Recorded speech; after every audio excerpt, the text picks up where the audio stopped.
जब भी हम रानी लक्ष्मीबाई का नाम सुनते हैं तो एकदम से मन में एक ही तस्वीर उभरती है ना? घोड़े पर सवार, एक हाथ में तलवार, दूसरी में लगाम, एक वीरांगना। लेकिन क्या सच में यही उनकी पूरी कहानी है, या इतिहास के पन्नों में, लोगों की यादों में उनकी कोई और भी पहचान छिपी है? चलिए आज इस लेजेंड के पीछे की हकीकत को परत दर परत समझने की कोशिश करते हैं। तो चलिए कहानी की शुरुआत वहीं से करते हैं जो हम सबके दिलो दिमाग पर छाई हुई है, वो छवि जिसने रानी लक्ष्मीबाई को सिर्फ एक रानी नहीं बल्कि एक राष्ट्रीय प्रतीक बना दिया। खूब लड़ी मर्दानी, वो तो झांसी वाली रानी थी। ये लाइनें ये सिर्फ कविता नहीं है ना? सुभद्रा कुमारी चौहान की इन पंक्तियों ने पीढ़ियों के लिए रानी लक्ष्मीबाई की एक पहचान तय कर दी। बहादुरी, हिम्मत और कभी न हार मानने वाले जज्बे का प्रतीक।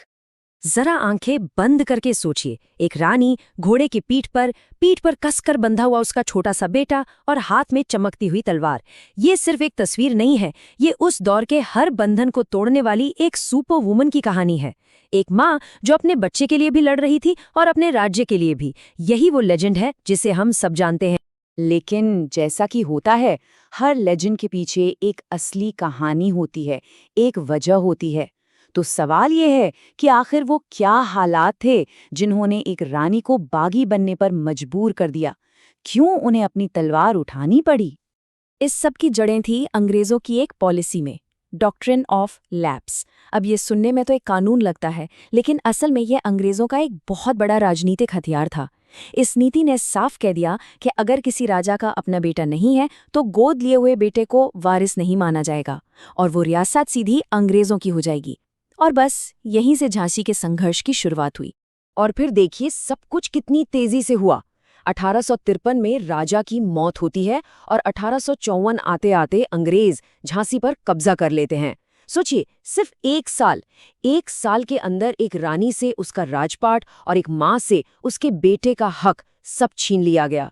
ये सिर्फ एक पॉलिटिकल फैसला नहीं था, ये एक बहुत गहरा जख्म था। और इसी जख्म, इसी अपमान का जवाब था ये एक वाक्य, मैं अपनी झांसी नहीं दूंगी। ये सिर्फ कुछ शब्द नहीं थे, ये एक ऐलान जंग था। उस दौर में जब ज्यादातर राजे महाराजे चुप थे, ये वो अकेली और पहली आवाज थी जो इतनी बुलंदी से अंग्रेजों के खिलाफ उठी। इस ऐलान के बाद जो हुआ वो वाकई भारतीय इतिहास के सबसे खूनी और दर्दनाक पन्नों में से एक है। 1857 का विद्रोह और फिर झांसी की घेराबंदी, एक ऐसा वक्त जहां बदले की आग में इंसानियत खाक हो रही थी। 8000, ये सिर्फ एक नंबर नहीं है, ये झांसी में हुई उस तबाही का सबूत है। जब जनरल ह्यू रोज की सेना शहर में घुसी तो उसने ऐसा कत्लेआम मचाया कि हजारों बेगुनाह लोग मारे गए। उस वक्त वहां मौजूद एक चश्मदीद विष्णु भट्ट गोडसे ने लिखा है, शहर एक जलता हुआ मैदान लग रहा था। हवा में जलते हुए इंसानी मांस की गंध थी और सांस लेना भी मुश्किल था। ये किसी लड़ाई का हाल नहीं है, ये एक शहर के नरसंहार का मंजर है। अब जरा सिक्के का दूसरा पहलू भी देखिए। एक ब्रिटिश सैनिक अपनी डायरी में लिखता है, मेरा दिल पिघल गया, लेकिन बदला हमारा हक है और हमें बदला लेना ही होगा। मतलब साफ है, अंग्रेजों के लिए ये हिंसा अपने लोगों की मौत का बदला थी। नफरत की आग दोनों तरफ बराबर जल रही थी।